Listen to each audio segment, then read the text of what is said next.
Welcome, everyone. Daniel Snyder here from Seeking Alpha. Thank you so much for tuning into this webinar here today. We're going to dive into conversation with Michael Kramer from Mott Capital Management. He has been writing on Seeking Alpha for quite a while. Some of you may know him from elsewhere across the internet. So thank you for joining us today. If you're watching the replay, thank you for taking the time to dive in today. We are talking about volatility and liquidity and some of these higher level topics that not everybody might be super knowledgeable on. So I'm going to have Michael break those down today as we get into all of the charts and the entire presentation that he has brought to talk about today. But before we dive in into conversation with him, let's get our quick legal disclaimer out of the way.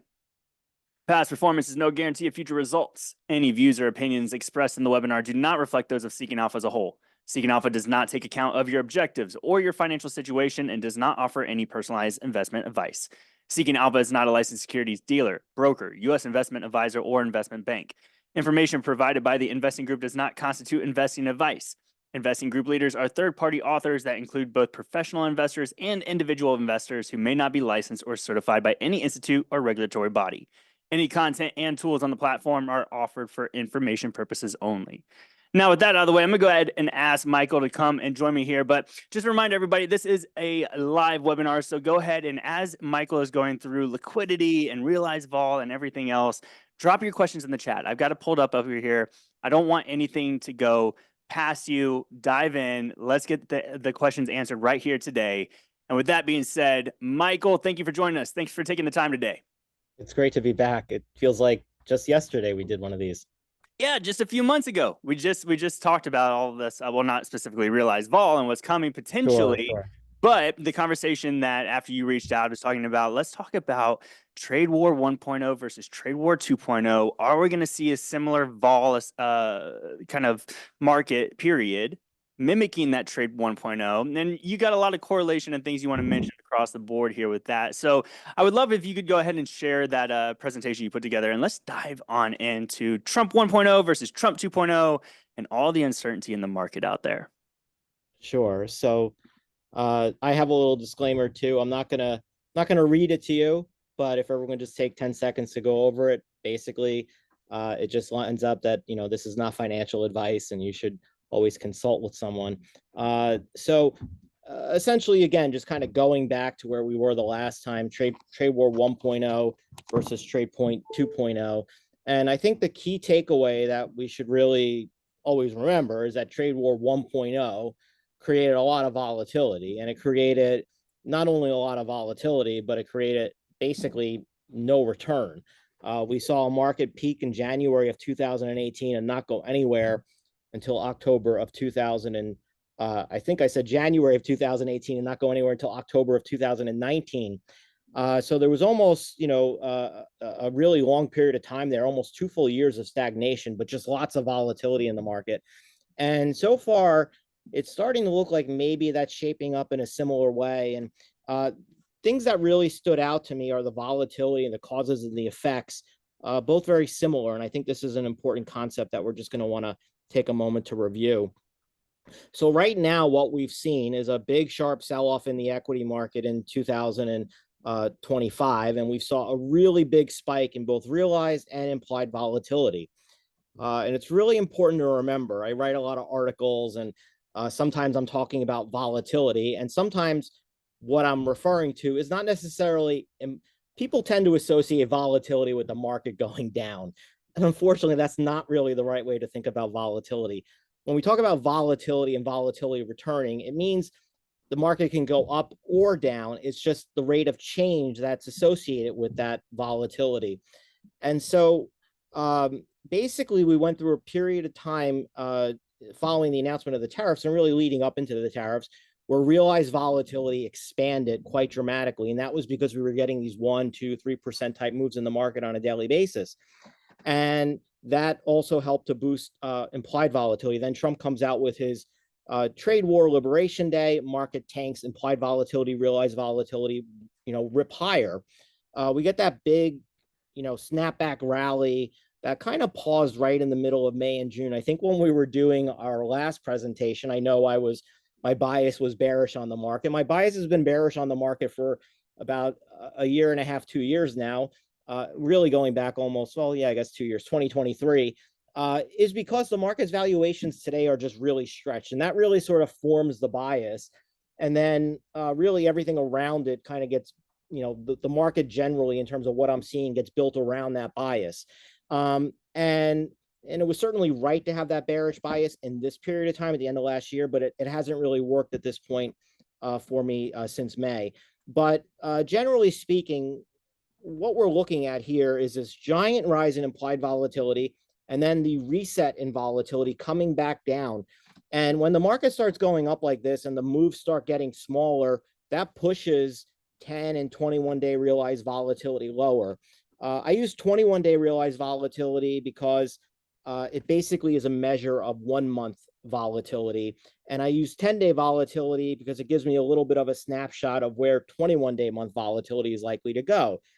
And so when we start seeing realized and I mean, basically, I'm not the only one that knows that realized volatility is going to start compressing once you start seeing the market moves get smaller. There are a lot smarter people than I am, and there are a lot of people that run very sophisticated strategies that are built around trading this.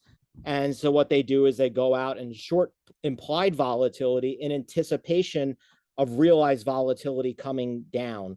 And essentially what you got coming out of, the Liberation Day crash was that implied volatility melt, which, kind of puts that bid back into the marketplace almost automatically, almost systematically. And that's why we saw that big, sort of rally that followed right out of into May, into June. Hey, Michael, real quick, for the people that are watching right now that may not know the difference between implied and realized vol and how they're kind of core, like for implied vol, obviously is what the market is pricing, correct? But it may not necessarily come true. Do I have that right for everybody? Yeah, so implied vol is basically just basically a bet on where realized volatility will be in the future. And the market could have been completely wrong in its view of pushing down implied volatility so sharply and quickly. In fact, implied volatility, the VIX, peaked before 10-day realized volatility even peaked. And so you could see the market almost immediately, once we got past that April 9th, 10th, 11th period of time where we had the pause, the market almost immediately began to expect volatility to fall because the worst they had felt obviously must have been beyond us. And realized volatility is basically taking the daily moves in the market on a look back. And it's basically, so if you get into a period of time where realized volatility is 1%, markets going up 1%, markets going up 1%, markets going up 1%, your realized volatility is going to start going up towards 16, right? Because you basically annualize it by taking the volatility metrics and multiplying it by 16. And so if you start getting those 1% moves, realized volatility is going to start gyrating and moving towards that 16 handle on the realized vol, and that's going to push implied vol up along with it. And just like if you start getting 25 basis point moves in the marketplace, that realized vol is going to start coming down to resemble something of 25 basis points divided by 16, and that pushes implied volatility down. So basically the market was saying, hey, the worst of the scenario is over. We're going to start pushing implied volatility down by shorting implied volatility. You could do that many different ways. And essentially that's going to then, and that was a bet that the market's volatility levels were going to return to normal. And essentially that's exactly what happened. You got that big reset and realized vol was crushed. Implied vol was crushed.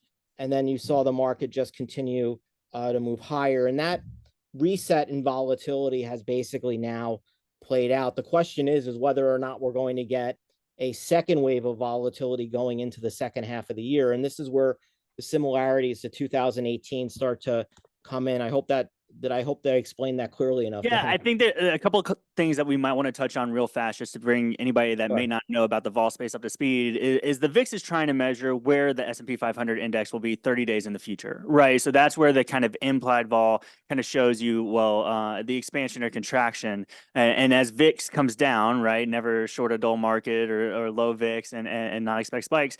The one question I have for you, I would say, is when did we last see like a vol up, spot up scenario? Because I think you mentioned earlier, most people kind of have that correlation of VIX rising, meaning that the market pulls back, but that's not always the case, right? So do you have anything Oh, that you might be able to reference there? well, I can't really zoom in on this chart, but if you kind of look like right in here going into the end of July into August, you could see the VIX actually started going up right into this period in time. And so we did get that little bit of a scenario where the VIX started to rise and you had the stock market rising in what they call a vol up, spot up type scenario. And that's basically when, the betting on the call, basically the implied volatility in the market is rising, not because people are taking out hedges and puts. It's rising because the call activity is picking up and it's so strong. People are actually anticipating the market to go even higher. Right. Yeah, thanks for clarifying that. Now let's hopefully that helps everybody. If you have any further questions about that, drop that in the chat. I'm keeping an eye on that. But the correlation to 2018, because I got to ask you, back in 2018, I think a lot of us remember the trade war was really with China. And it was very focused on China. And nowadays we're talking about tariffs across every country across the board. And we haven't even gotten into the semiconductors and the pharmaceutical tariffs coming down the line, which may line up with your thesis. I don't know. But what's the 2018 correlation to today that you're seeing? So I mean, in 2018, we saw something similar in that we had that really big shock in the first half of the year. Remember Volmageddon? Volatility spiked. Volatility basically melted all throughout the summer months. We actually rallied to a new high. Sound familiar? Basically, it's almost an exact sort of situation as what we saw more recently. Then volatility really started to ramp up into the year end. And one of the reasons why we started to see volatility ramp up was because the actual hard data, or the data that the market was kind of waiting to find out whether or not these tariffs were going to have an impact, started to show up in the fall of 2018. It was also the time where the Fed was still reluctant to stop the rate hiking cycle. And so the market sort of freaked out because it was like, oh, the Fed's not going to keep raising rates. And now we got these tariffs coming in. We have this trade war with China. And I want to just show everyone here, the tariff rate in 2018 was about 2.75%.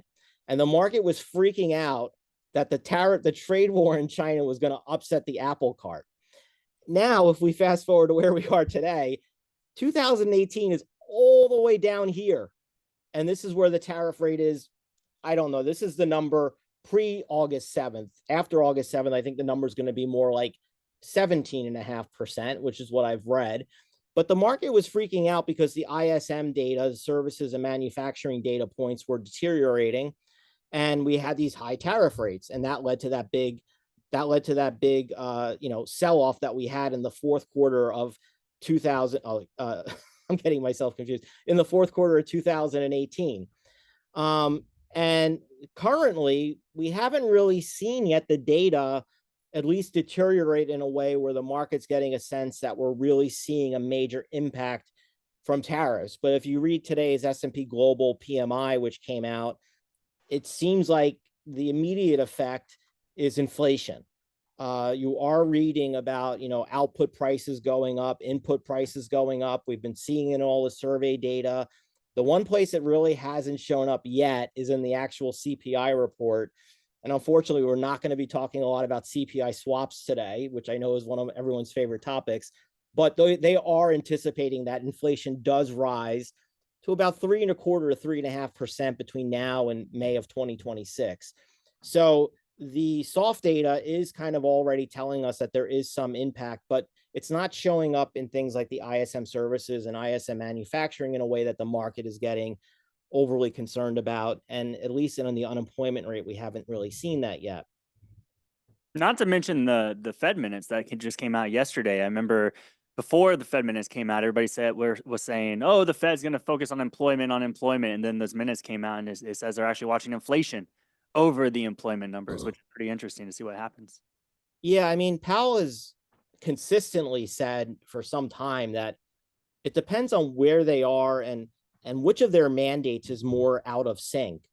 And so, I mean, it's hard to argue that with a 4.2% unemployment rate, that the labor market is really more out of sync than inflation at this point, especially given the PPI and the import export prices we had last week. And if you look through some of the CPI data, even goods prices are starting to go up. And honestly, if you take out energy, the oil and gasoline component, we're talking about a higher inflation rate. I mean, gasoline and oil have largely been the biggest drag and the part of the disinflation process that we've seen now in some time. And I wrote a story last week for readers talking about, you could forget about the rate cut in September. And I didn't read all the comments, but I'm assuming that there was a little bit of pushback on that. And I think when you read through the Fed minutes, it kind of illustrates the fact that the Fed's probably not going to be in a rush to cut rates. And I don't really think Powell is going to feel the pressure to do it. And I really would be surprised if Powell's speech tomorrow differs that much from the Fed minutes that were just released on Wednesday. Right. So, I mean, when we think about 2018, lots of volatility at the beginning of the year, we get that volatility crush. You get that grinding higher motion in the equity market to new highs. And then the hard data begins to hit. Hard data begins to show tariffs having an impact. That's when volatility expands again. And again, I don't know the timing of how this is going to play out. Is it going to be September, October, November? I'm not really sure. But I think what matters is we're looking at a period of time from September on into December, January, where you could begin to see those impacts really start showing.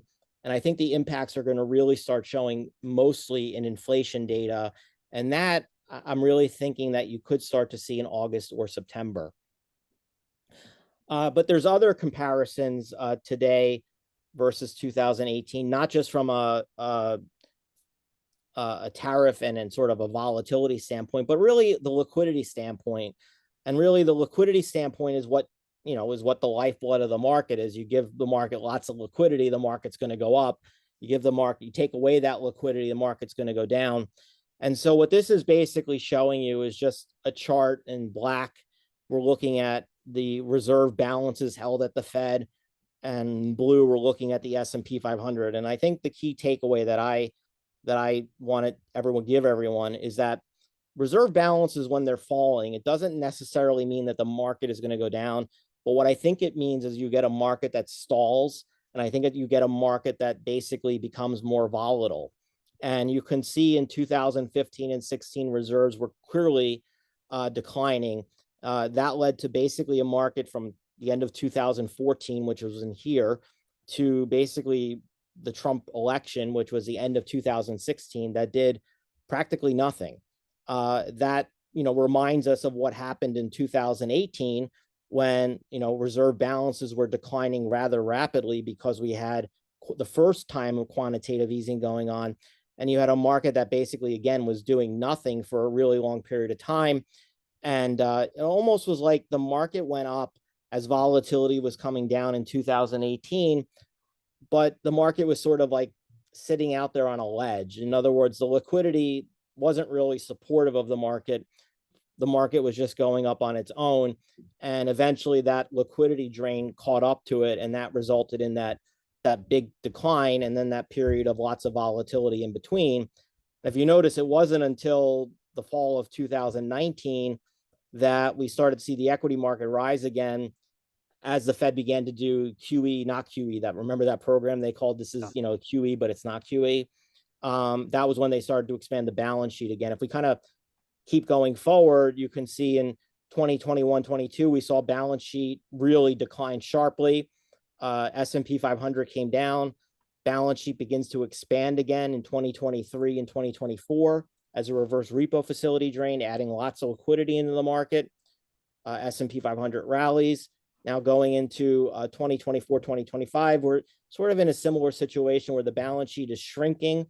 It's been flat to shrinking, and essentially the market has seen lots of volatility again, although it's been still trending higher. I mean, the August 24 was a very big period of volatility. Obviously, March and April, very big levels of volatility. And again, if you think about realized volatility, market rising the way it has, we've had some periods of realized volatility increasing over the last couple of weeks because we've seen some big spikes in the marketplace. And so we're now at a point, again, where we need to understand where is the balance sheet, where is liquidity going in the future. And based on a number of indicators, liquidity is actually likely to start declining again. This is just another way that we can think about liquidity. We often wonder, how does liquidity from the Fed get transmitted? And my theory is that the liquidity from the Fed gets transmitted through things like margin balances. And so you can see margin balances and the reserve balances tend to trade really closely with one another. There is a key similarity here between 2018 and today. The key similarity here is that margin balance kept rising into 2018 as reserve balances started to drop. Again, that kind of left the market vulnerable. And here you can see clearly margin balances rising while we have reserve balances coming down as well, kind of in one of those moments where there's just not a lot of liquidity beneath the surface to support everything, specifically if it continues to decline. And this just shows you the relationship between the S&P 500 and margin balances. The margin balances in dark blue, S&P 500 in light blue. I mean, it's a pretty Right. self-explanatory. Margin balances pull back, S&P 500 pulls back. Yeah, the correlation, and looks like it's definitely there. Right. It's not hard to see. And this is just showing you the relationship, kind of pulling it all together between the S&P 500 and reserve balances. You can kind of see it without the lines, the periods of volatility and the periods where the market kind of got a little bit ahead of itself. So for somebody that's watching right now, doesn't understand what maybe the reverse repo facility is, could you summarize that real quick and why it was so much in focus over the last 4 or 5 years? Yeah. So, I mean, the reverse repo facility, think of it more as a symbol of excess cash. Essentially what happened in parts of 22 and beginning of 23 was the Treasury started to cut back on bill issuance. And with all that cutback in bill issuance, that came at the same time that the Fed was pumping some ridiculous amount of money into the system. And essentially there was so much excess liquidity being generated, it had nowhere to go. So the way the way the reverse repo facility works is that you get you're an institution, you have all this cash, you don't know what to do with it, so you give it to the Fed. In exchange, the Fed basically pays you a rate of interest. The next day comes, the Fed gives you your money back, and you got paid overnight to lend your money to the Fed. Next day comes again, you do the same thing over and over again. And essentially, if I have a chart here, the reverse repo facility, which is this darker blue line, goes from around 0 to around $2.5 trillion between April and January of 2022. Now, what's important to understand is that the reverse repo facility is held on the Fed's balance sheet. And so the reverse repo facility is a liability. And so if we go back to how this works, right, we have the Fed's overall balance sheet, $9 trillion. Then you have all these little liabilities that are on the other side, currency in circulation, $2 trillion, reverse repo facility, $2.5 trillion. So as the reverse repo facility was rising from 0 until to $2.5 trillion, you saw reserve balances really declining in 2021 and 2022. That had a negative feedback loop into the S&P 500 as liquidity ultimately drained. And then, of course, as the reverse repo facility began to drain, that was freeing up all of the reserves that were held at the Fed. So everyone talks about how, the Fed is quantitative tightening, but reserve balances have really stayed unchanged, because what happened was all the money that was getting locked up in the reverse repo facility and was acting to drain liquidity out of the market in 2022 was basically being fed back into the market in 2023, 2024, and up until last week. And so this is why you haven't really seen reserve balances come down, despite the size of the Fed balance sheet going from around 9 trillion to 6.5 trillion today. if that helps. Yeah, definitely. Now let's go back a few slides. I think I went a little bit ahead of you there. I just wanted to make sure people understood the excess liquidity going, the interest being paid there, and how it's kind of gone back down to zero, which kind of lines up, I think, for what you're showcasing within these next few graphs here. Right. So we talked about the reverse repo facility. That's only one piece of what happens with liabilities at the Fed. The other piece is called the Treasury General account. The Treasury General account is basically an account that's held at the Fed that's used as a liquidity source for the Treasury to make payments. It receives money from taxes. The TGA rises. They have to go out and pay out Social Security benefits. The TGA falls. It's like a checking account. And so when the TGA falls, that adds to liquidity. It pushes reserve balances higher. When the TGA rises, it drains liquidity. It pushes reserve balances down. So what similarities do we have in 2018 to today? Number one, notice in 2018, there's no reverse repo facility activity at all. You have QT going on in the background, and you get this period of time in call it 2008 in the winter, early winter, spring months of 2018, where the TGA is rising and refilling. So you're getting a double whammy basically at the same time, where you have liquidity being drained because of quantitative tightening, and you have liquidity being drained because the TGA is rising. You have no more offset from the reverse repo facility. And essentially that, again, led to this period of time where you had the rise in the TGA, lots of volatility in the market. TGA kind of balances out, QT normalizes, you get a run up in the stock market. And then, with the draining continuing, you basically get this big period of volatility to follow in the equity market. That takes us back to the slide we were just looking at. Big run up in reverse repo facility, lots of cash, nowhere to park it. You just give it to the Fed. The Fed pays you 4.25%, at an annualized rate. When this begins to come down, all this liquidity that was locked up at these levels in here basically gets released. We also go through these periods where you get the TGA drawdowns, you get the TGA rises. Now, what just happened? We had a debt ceiling. So the Treasury couldn't raise debt. They couldn't increase the size of the debt limit. So they had to fund the government somehow. So what do? They drained the TGA, and they brought that basically down to zero. Now, and that basically allowed reserve balances to stay unchanged. It sort of added another liquidity source into the market. So you had two things going on that were very favorable to stocks in basically over the last couple of months. TGA drawdown adds liquidity, reverse repo facility going to zero adds liquidity. But now, just like in 2018, reverse repo facility is basically finished. There's $25 billion left in it, and for all intents and purposes has no more importance from that standpoint. But you have a TGA that still needs to rise by another $350 billion between now and the end of September. So essentially, if you're at $3.3 trillion in reserves as of today, by the time we reach September, and I've written about this too, we should see reserve balances go down to around 2.9 to 3 trillion, depending upon what happens at the Fed with sort of quarter end balancing and stuff like that. But the good news is that there's lots of ways to monitor this stuff, and these are things that we do almost every day in my reading the market service, right? I mean, all we've been doing lately has been preparing for this liquidity drain, because was so obvious to me. I think I wrote the first story about it right after the debt ceiling was signed, the big bill, big beautiful bill, because it was obvious that the TGA needed to go back up.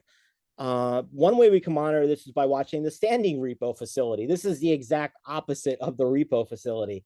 So when liquidity gets strained and there's not enough cash out there, you can go to the Fed and you can borrow money and pay the Fed a rate of interest, give them collateral.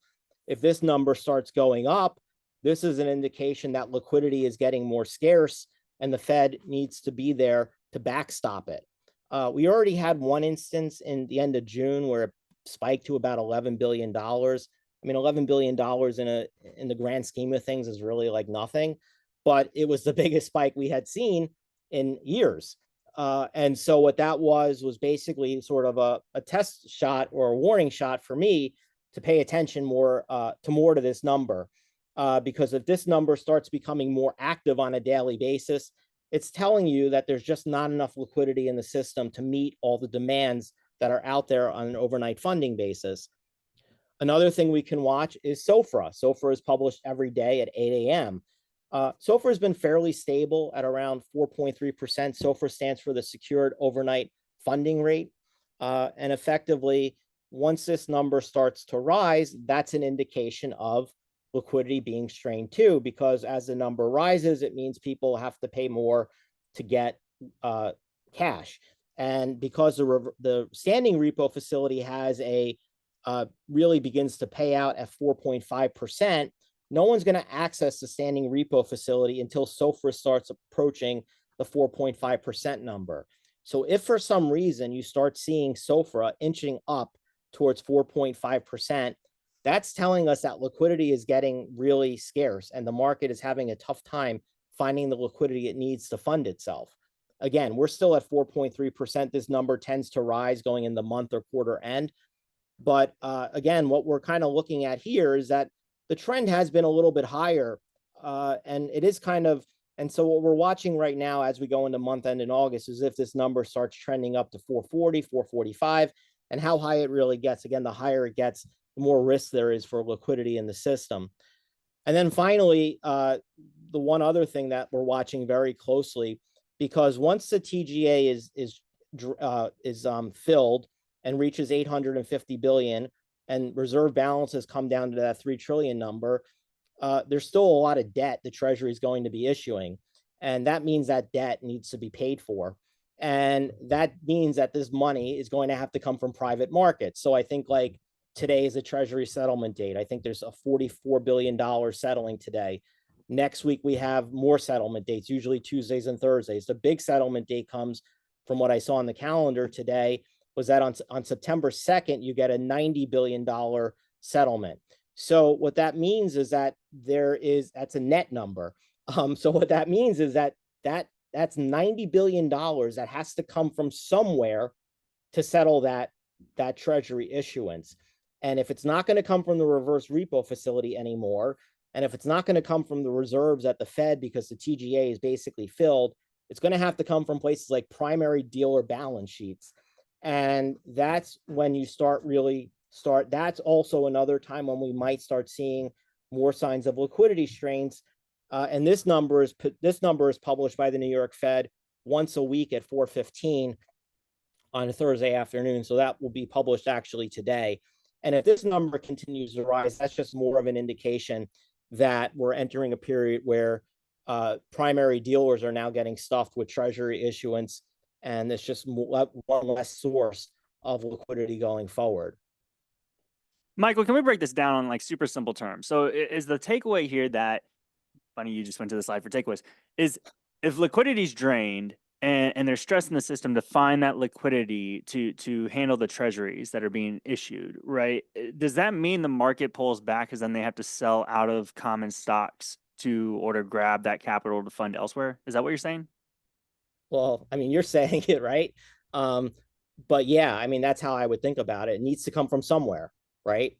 If the Treasury is going to issue all this debt and basically the reverse repo facility was the funding source, and there's no more reverse repo facility, it's going to have to come from somewhere. And it may very well have to come from stock market. I don't know what the market's doing right now, but I mean, I would think that the volatility we've been seeing in the market over the last couple of days, really since Friday, I don't think that's by chance. I mean, I think that's because the reverse repo facility hit zero. And I think that's because there's no more excess liquidity in the market and we have these big settlement dates. I mean, I don't remember exactly, but I'm pretty sure that I've been writing about this on a regular basis. In fact, I think I wrote yesterday that today was a Treasury settlement date and that I expected today to be a down day. I mean, I write this on actually, I think I'm one of the only people that still uses Instablogs. But if you follow me on there, you can read, my Instablogs every day. And every day I put out a free commentary to all, my premium users that get it. And I talk about, more recently, we've been talking about these treasury settlement dates. And it seems to me like when there's a treasury settlement, depending on the size, that's having a negative impact on the stock market. We'll see where things kind of close out today. But my guess would be is that, you know, I think between now and the end of September, things will be fairly rough as the TGA refills and liquidity is sucked out. I haven't really figured out quite yet what happens after that, but my general gut feeling is that there's going to be more turbulence, because I think you're going to start seeing the effects of the tariffs in inflation rates. And I think you're going to begin to start seeing the effects of not having that excess liquidity in the marketplace anymore. Gotcha. I'm just going to go ahead and mention real quick as well that for anybody that you've mentioned it a few times, the article that you wrote this morning, if anybody wants to gain access to that, I just dropped a link in the chat for Michael Service here, Reading the Markets. He does have a 14-day free trial going on right now. If you're watching the replay, you can find it beneath this video. But go check out his research. And also, if you have any questions specifically about what he's been writing about, you can drop a comment on his article, and I'm sure he will get back to you as well. So, Michael, we got to ask you, because you're kind of laying out this picture of there's a heightened risk for what sounds like volatility events to come down the line, and specifically around this liquidity or lack of liquidity, we should say, right, in the system. So people are going to wonder, well, should I go ahead and just start moving some of my capital into U.S. Treasuries and kind of help on that front, and maybe we can save the U.S. government together? Is there a specific, ETF or a fund to help me hedge? Do I hedge with options? Do I think how do they think about portfolio protection during a time where there's this heightened risk on the outer edge here? So, I mean,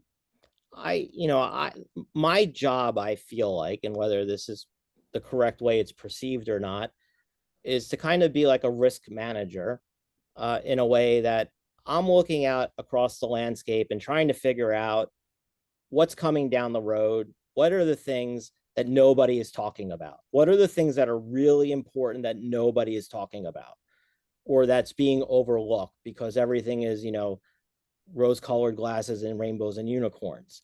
And that's really what I try to do, right? And that's not easy, and you're going to get a lot of things right, and you're going to get a lot of things wrong.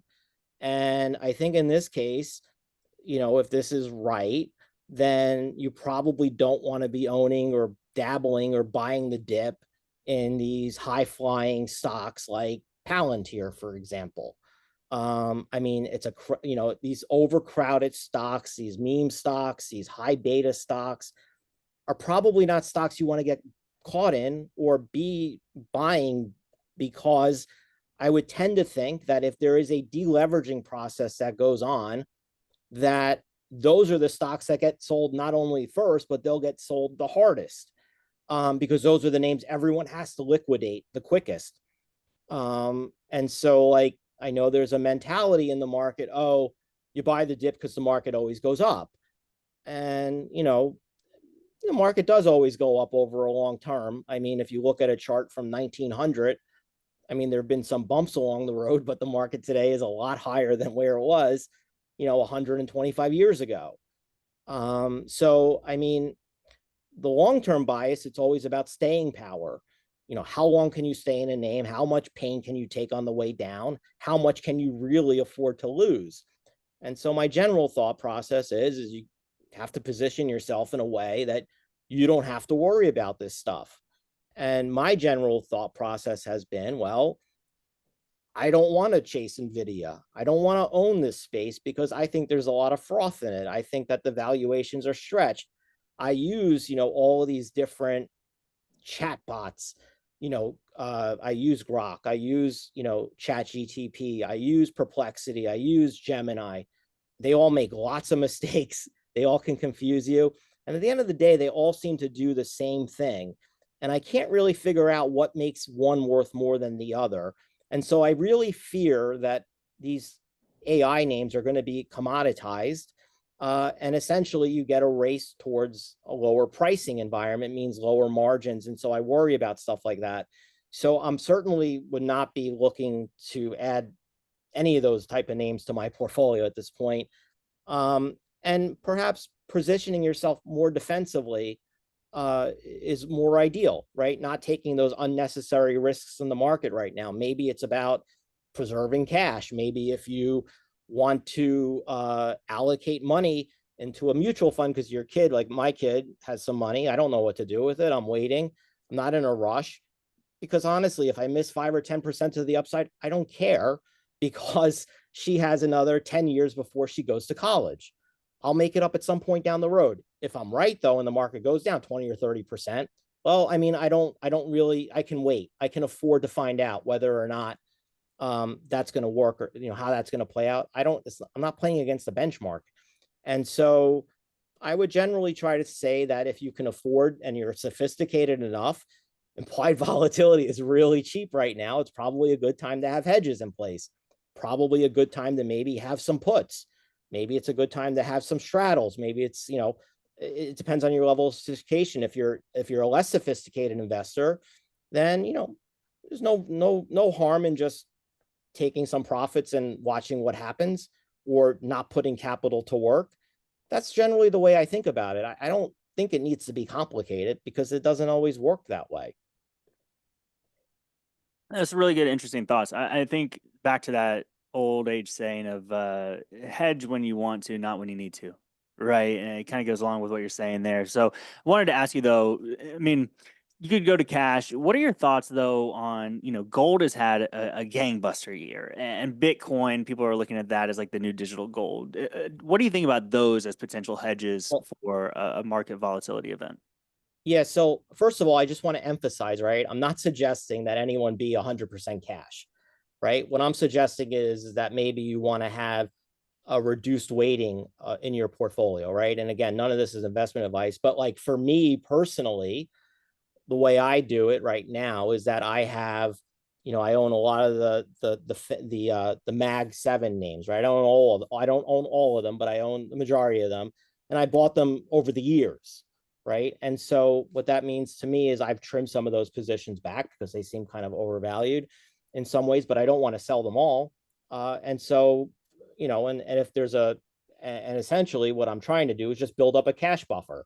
So if normally I run a portfolio at 95% invested, 5% cash, maybe I want to be at 80% invested, 20% in cash. And that's all I'm trying to mean. I just want to make sure that's clear, right? Because I think people think, oh, well, you saying cash, I'm going to go 100% cash. I think that it's a horrible idea to ever be 100% in cash because generally speaking, what happens is that you're right, the market goes down, but then you can't get back in, or the market goes up too fast and you can't get back in. I've experienced that too. And it's a really bad experience. That's actually worse than being down. So it depends on your time frame. And I think generally you just want to maybe reduce your exposures and put some cash aside so that if the market does pull in, you have cash to deploy. Going to your other question on Bitcoin and gold, I do not believe in Bitcoin. In fact, I think Bitcoin is the ultimate liquidity gauge. I'm actually watching Bitcoin to tell me whether or not my theories are right or wrong. Because if I'm right, Bitcoin will be hammered just as hard as any other risk asset if we do start seeing liquidity come down. And gold is really complicated, I think, because I've been watching gold really closely. I've been watching how it keeps failing at that 34.20 level. A lot of the reason why we've seen gold go up more recently is because of the dollar weakening. And I happen to think that we could be in a period where we actually start seeing the dollar strengthening a little bit against some currencies. And so I think it makes it really tough. The way I'm sort of thinking about gold, and I don't own any, and I'm not really planning on buying any up at these prices. But I mean, if you wanted to play it, I would just wait for the breakout above 34.25 in the spot market, because if it breaks out, it's going to run higher. And if it doesn't break out, I think it's probably got a decent way down to go. All right, Michael. So you were talking about Bitcoin and keeping an eye on that. I was pulling it up here on my other screen. Bitcoin is down 10% in the last 7 days.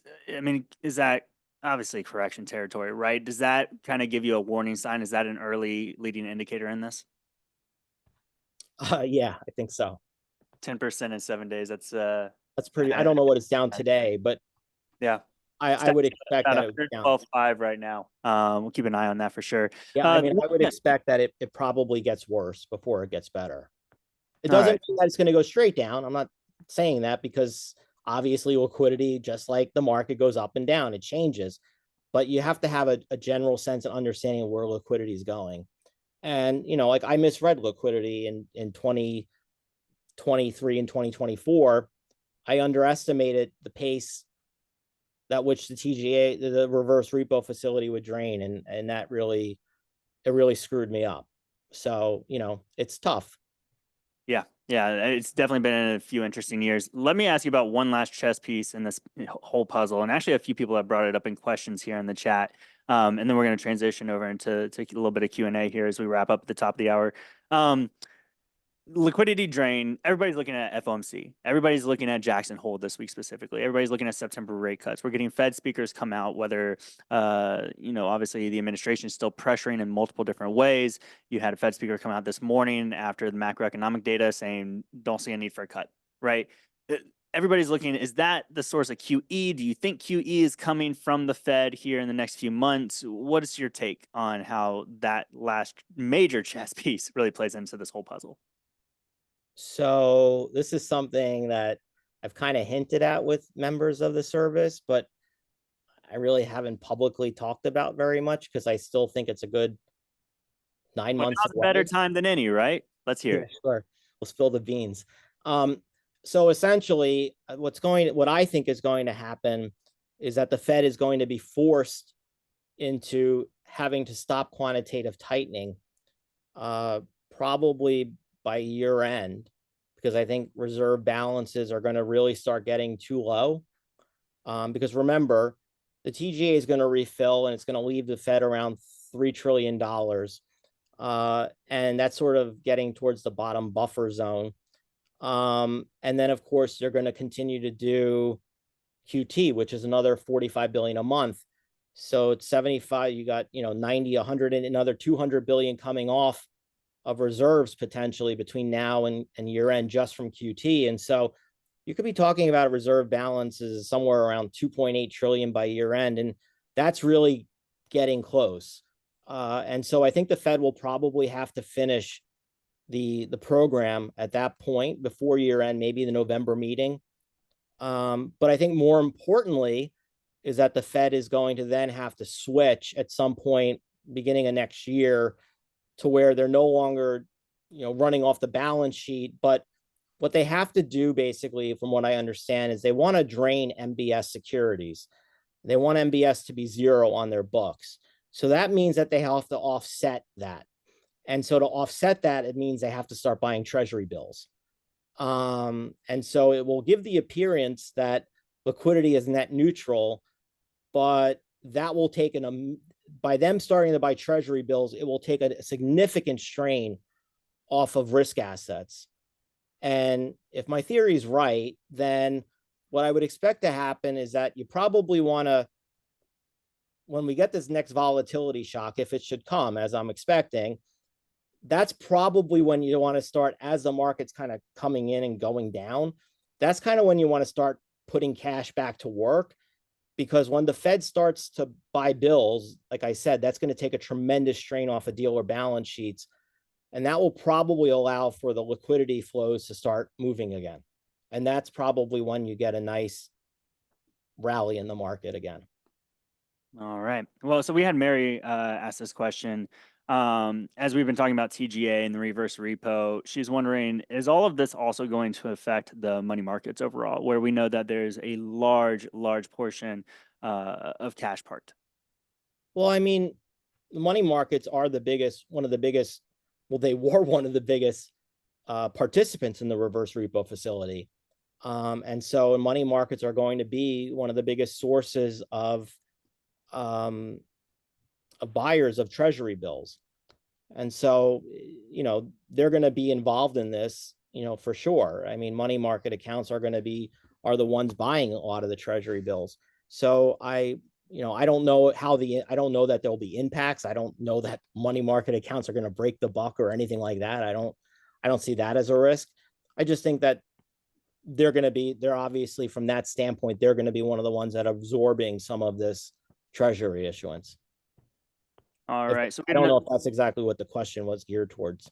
yeah, I don't know, Mary. Let us know if that helped answer your question. There was another question here about, is there anywhere online to access the reverse repo facility? You can actually do that on the Fred website. So just Google search for the reverse repo and check Yeah. out. That's updated every day. Now, Michael, there was another question about finding reserve balances. Is that also on Fred? Yeah, that comes out every Thursday at 4:30. You can, what I do is, what I want to check it really quick in Google, I just type H.4.1 and it pulls up the first thing. That's awesome. Good to know. Let's see. We talked about rotation, potential going into bonds, going into gold, just kind of going through these questions here. ETF products in the volatility space. Do you have any thoughts on ones that might be aligning with, your call for potential volatility down the road here to keep an eye on? I really don't anymore. I know we had that bad experience in 2018. And after that, I kind of just moved away from even looking at them. I think there's like the VXX or something. Is that still out there? I really don't look at them anymore. Okay. They were just asking, Sorry. 'cause I think UVXY, I think, is one I saw here in the Yeah. chat as well. On a fund level, what practices should we be worried about seeing managers doing right now? Is a question from Natalia. Don't know if you have any thoughts on that. Worried about doing. I mean, I can't really say what they should or shouldn't be doing. I mean, I Right. could tell you what would make me nervous if I had my money, going towards, some of these high flyers with these really crazy valuations. I don't know that I would want to see those positions getting bigger. I think that, buying the dip in some of these names could be costly, because, you know, look, I use AI, I believe in it. And unfortunately, I think the biggest learning lesson that I ever had in my life came very early. And maybe it jaded me a little bit, but Cisco looked really cheap as it was coming down in 2001. Mm, And the problem was that it kept getting cheaper, not because the business didn't grow or because the business didn't come out to be exactly what it was expected to be. I think Cisco pretty much at the end came out to be what it was expected to be, but the market changes the market's view changes and how much it's willing to pay for a company changes. And so the risk here isn't that, I don't mean to pick on Palantir. I have no position. It's just on the top of my head for some reason. There's no, there's no, there's no question that maybe one day Palantir will be everything that investors think it will be. But the question is whether or not the market really is going to pay 25 times sales or whatever the stupid number is in perpetuity for it, because that's the only way you keep getting it to go higher. In other words, if that valuation starts coming down, the earnings and revenue growth can continue to rise, but it may not be enough to offset the decline in the multiple. And generally speaking, as companies mature and growth rates slow, you see that multiple the market's assigning has dropped. And that's kind of what was a really good example of what happened to Cisco, I think, too. we got a question here from looks like Steve. Your name's cut off there, but how far do you go out on the puts if you're buying? Now, I don't know if that means how far off on the delta or the time. I would guess the time, maybe I'm the time. assuming they mean time. I mean, look, if the view is right, I mean, we're entering that period now where I think we're going to see this volatility really increase. And I think because we're in the midst of this liquidity drain. And I think we're also entering a very vulnerable period from an economic standpoint. So, I mean, I couldn't say if it's 1 month, 2 months. I mean, in essence, I think it started. I think there's a chance probably going into the beginning of October that you get some sort of relief rally, just because at that point the TGA will be completely refilled. And it may be that we don't really feel those effects anymore, and it takes a while for some of these other effects to start hitting. So I mean, I guess if I were to play it, I'd probably want to play something into sometime in October. That's a good. It just reminded me of we talked the other day, and I had mentioned this. I should have brought it up sooner. But in regards to the TGA, we've been seeing them increase the amount of short-term issuance. Do you think they're going to continue down that path? Will they eventually push it out on the duration curve, and how will that affect things going forward? Well, I mean, it seems like it because they don't want to issue, they want rates to come down first before they start going out further on the yield curve. I don't know if they're going to get that opportunity, Mm. but they may try to wait until they get a new chairman in that's more willing to bring rates down. So it could very well be that, we're still sitting here next year talking about the massive amount of T-bill issuances they're doing. All right. Well, we're about to wrap up here, but obviously, I wanted to say thank you so much for the time you've given us today, Michael. I mean, going from the volatility look from 2018 to today, talking about that period of a slow grind in the markets and kind of like whipsaw until you finally get to a breakout period. But there's a lot of interesting points you brought up about liquidity. I definitely learned something here today, so I'm sure somebody else did watching the replay as well. Everyone, if you haven't already, go check out Michael's service here on Seeking Alpha. That is reading the markets. He is Michael Kramer from Mott Capital Management, bringing us all of this data, as you mentioned, kind of like the hidden things that not everybody's talking about. And I think that's one of the really cool things that you offer within your service here on Seeking Alpha for everyone. So everybody's blowing up the chat right now saying thank you, Michael. Just want you to be aware of that. And everyone have a great rest of the trading week and keep an eye on Powell because he seems to be our next big thing here at Jackson Hole. But Michael, is there anything you wanted to say before we jump out of here? No, the 2-week trial period, by the way, I'm only offering it between now and Labor Day. After Labor Day, we're going to go back to pay trial. So if you want to take advantage, it's a good chance to. Awesome. Awesome. Thank you so much, everyone, for joining us today. Loved having you all here, and we'll see you here soon in the next webinar. Take care. Bye.